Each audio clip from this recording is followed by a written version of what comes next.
Hello friends, welcome back to my channel. I hope so आपण माने बहुत भले थिबे, खुशी थिबे और सुस्थ थिबे। तो आज ब्लॉग को बहुत बहुत स्वागत। तो आज ब्लॉगटा होची मोर डिनर रेसिपी। तो डिनर रे आज मु करिबी राइस रोटी।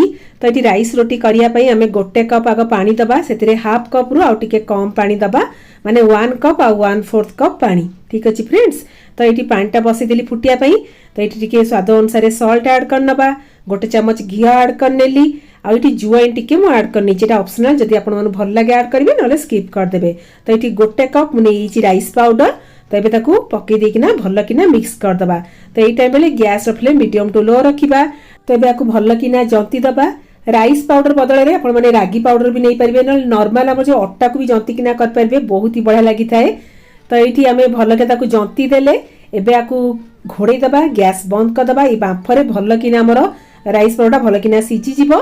तो ये चलतु आप गोटे तरकारी करनबा, जोटा कि पूरा सिंपल उपाय देखी।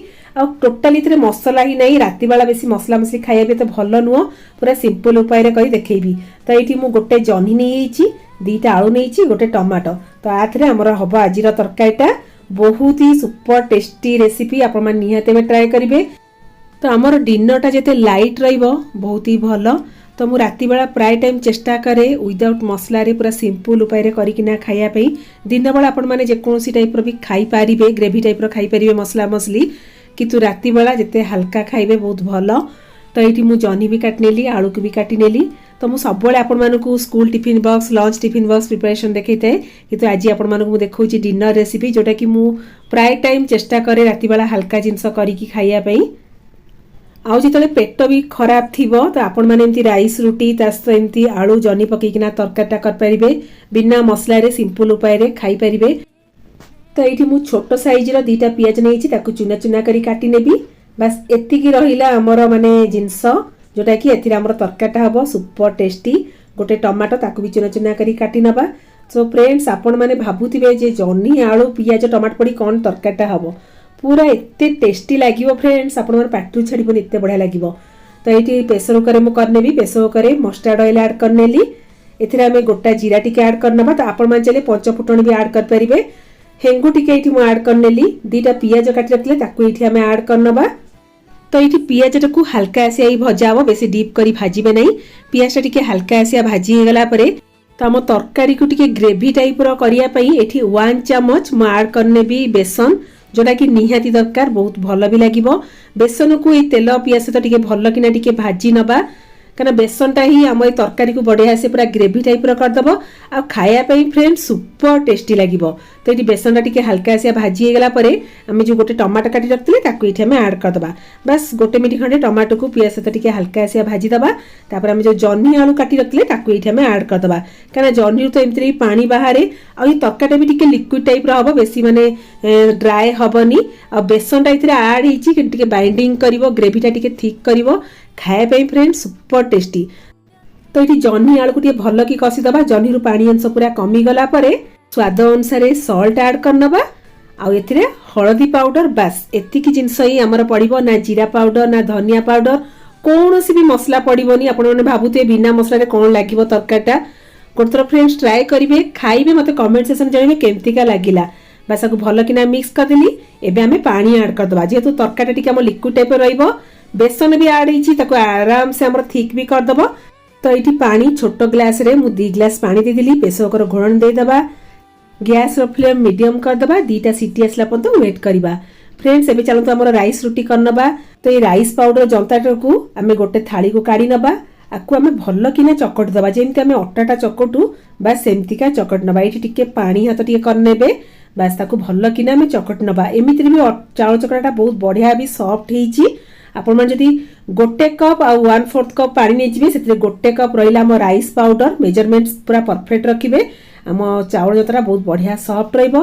एतरे हल्का आसे टिके पानी हाथ मु करिकिना आकु चकटी नउची। फ्रेंड्स आमन तो घरे नॉर्मली आमे अट्टा रे ही रुटीटा करी खाइ थाउ। तो सब प्रकार अट्टा रे रुटी करी खाइबा कथा, रागीर रुटी, जवार रुटी, सब प्रकार रुटी करी खाया कथा। तो मु प्राय टाइम मझे मझे चेष्टा करे अलग टाइप रुटी करी खाया पे। रागी रुटी भी मु करिकिना खाइची, ता रेसिपी मु आपण मानु गोथरा देबी। तो ये राइस रोटीटा भाबिली करिकी देखैबी। जेतले पेट खराब थिबो सेई टाइम बेले आपण माने करिकी खाई परिबे, पेट पई बहुत भलो। तो ये अट्टा गुंड टे स्प्रिंकल करके छोट छोट रुटी बेल नेबी। चाउल चूनार भी आपण मैंने स्प्रिंकल करके भी बेली पारे। तो बस ये बेसी बड़ आम कर रुटी गुड़ा छोट छोट टाइप रुटी टाइप करके बेली नवा आ चारिपट टिके फाटला टाइप किसी कथा नहीं। आपण मैंने चलिए जो छोट गिनार भी कट कर पारे। तो मुझे कट करनी एमती ही रखी। आ फ्रेंड्स बहुत पतला है बहुत सॉफ्ट है।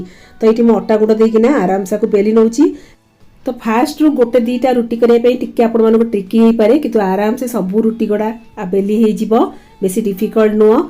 तो ये तावारे हल्का से टिके प्रेस करना जमी नॉर्मल रुटी सेकू बस यही टाइप सेकी नवा। तो आपण मैंने चाहिए आपको घी देकिना भी परोटा टाइप भी सेकी पारे। तो आम जो अटार जो नॉर्मल रुटीटा करूँ ये जो राइस रुटीटा बहुत ही सॉफ्ट। आपण मैंने जेकोसी गोटे जंता रुटी करेंगे रागी रहीगला कि राइस रहीगला जंता रुटी गुड़ा एक्चुअली बहुत सॉफ्ट होता है। तो मैंने जमी पाटे पकड़े मिले एत सॉफ्ट होता है। तो आपण मैंने निहाती ट्राए करेंगे खाइबे केमती लगिला मते कमेंट सेक्शन में जनइबे। ठीक अच्छे फ्रेंड्स। तो ये मुझे गोटे गोटे रुटी हल्का आसिया मैंने तावारे सेकिना सेकारे सेकी नेबी। तो यहाँ सेकीदेला आपण मैंने पछे घी स्प्रेड करेंगे जमी आम रुटीटा कर सारा घी टी स्प्रेड कर दे था। बिना घी स्प्रेड भी एमती भी खाई पारे दांत टोटाली लगभग एत सॉफ्ट लगे। तो खास करी पेट खराब थिबा टाइम बेले आपण मैंने एमती करिकिना खाई पारिबे बहुत ही भल लागिबो। तो जदि राइस पाउडर नथिबो किछि कथा नहीं आपण मैंने आराम से भी चाउल को धोई की सुखेकी राइस पाउडर कर परिबे नहले चाउल को बतरे किना चाउल को जो बट्टा को जंती किना भी आपण मैंने एमती राइस रुटी भी कर परिबे। ठीक अछि फ्रेंड्स। तो ये देखंतु केते बढ़िया तुळा टाइप रो पूरा सॉफ्ट हिची हम राइस रुटी आपण मैंने बिलीव करिबेनी एते सॉफ्ट हिची। गोटे मु आपण मानकु देखौची देखंतु भीतर केते सॉफ्ट हिची देखंतु भीतर पूरा जाली टाइप रहिची रुटी। हम जो नॉर्मल अटा रुटी ठु भी एते सॉफ्ट हिची। तो आम तो राइस रुटी हो गला। एबे चलतो आम तरकाटा टिके चेक करनबा। ये बांफ गला पर ये मु घोड़नी काढ़ नौची। तेबे आम तरकाटा को गोटे रु 2 मिनिट पे फुटेबा। एबे मु गैस टा ऑन कर देली। तो देखंतु ये फ्रेंड्स आलू जन्नी पूरा एकदम बढ़िया से पूरा फिटी जाइची कारण ये आम आलू जनटा भल से फिटी जावा दरकार। तो ये आम डंकी पछपटे आलूटा को भल किना एमती माने चकटी नबा जमती आलूटा भल किना आमर मिक्स हो दरकार तरकारी। लास्ट को ये मु धनिया पत्ता टिके ऐड कर नेली। तो आम तरकारी तो डन होगा फ्रेंड्स किंतु यार गोटे फाइनाल तड़का दबा। तो ये तड़का पैन बसईदेली रिफाइन ऑयल ऐड करनबा गोटा सोरिष ये मुझे ऐड करनेली हेंगु टिके ऐड करनबा। तो ये आम तड़का देवा 1 स्पून गोटा बिरी 1 स्पून आमर फाड़ भुडाली ऐड करनबा सुखिया लंका ऐड करनेली भूषण पत्र भी ये ऐड करनेली कंचा लंका गोटे ये ऐड करनेली या हल्का से टिके भाजी नबा। तो ये रहा आम तरकारी फाइनाल तड़का जोटा कि बिना मसला रे ये जो तड़कार बास्नाटा आम तरकार फ्लेवरटा आहरी बढ़ई दब। तो ये मुझे जस्ट टिके पानी ऐड करदेवी। तो आम तरकाटा टिके हल्का से लिक्विड टाइप रही खाया बहुत भल लगे। फ्रेंड्स देखंतु बिना मसला रे आम तरकाटा केते बढ़िया माने थिक टाइप रही कारण बेसन ऐड होती। तो गोटे चामच बेसन रे आम तरकाटा केड़े सुंदर पूरा ग्रेवी टाइप रही। तो ये तरकारी टिके टेस्ट बढ़िया हाफ लेंबूर रस ये मुझे ऐड कर नौची जोटा कि तरकाटा बहुत ही बढ़िया लगे। तो आमर स्पेशल तरकारी डन। तो ये चलतु आमर डिनर थालीटा लगे नबा। तो ये रहा आमर पूरा नरम तुलतुलिया राइस रुटी। तो ये मुझे घी टिके स्प्रेड करी जोटा कि बहुत भल लगता है खायापी। फ्रेंड्स ये राइस रुटी बदल में आपण मैंने अटारे जंतिकिना भी जंता रुटी करेंगे तो रागीर भी रुटी करेंगे सेम यही प्रोसेस रे बहुत ही बढ़िया लगे पूरा सॉफ्ट तुलतुलिया नरम। तो ये रहा आमर स्पेशल तरकारी जोटा कि विदाउट मसला रे मु करिची आपण माने निहाते ट्राए करेंगे। आ तार जो लास्ट जो फाइनाल तरकाटा देबे तार टेस्ट आहरी बढ़ई दब। तो जेहेतु ये राइस रोटी खियाउची तो साइड रे टिके आचार पियाजटा निहाती दरकार निहाते फ्रेंड्स ट्राए करेंगे खाइबे केमती लगिला मते कमेंट सेक्शन में निहाते जनइबे। तो ये चलतु गोटे बाइट टेस्ट करवा केमतीका हेची एते सॉफ्ट हेची फ्रेंड्स रुटीटा मु कहि परिबिन जते कहिबी बहुत कम। तो गोटे बाइट आपण मन टेस्ट करंतु एबे मु टेस्ट करकिना कहूची केमतीका लागुची पार्टी रु छाड़ीबनी फ्रेंड्स सुपर टेस्टी।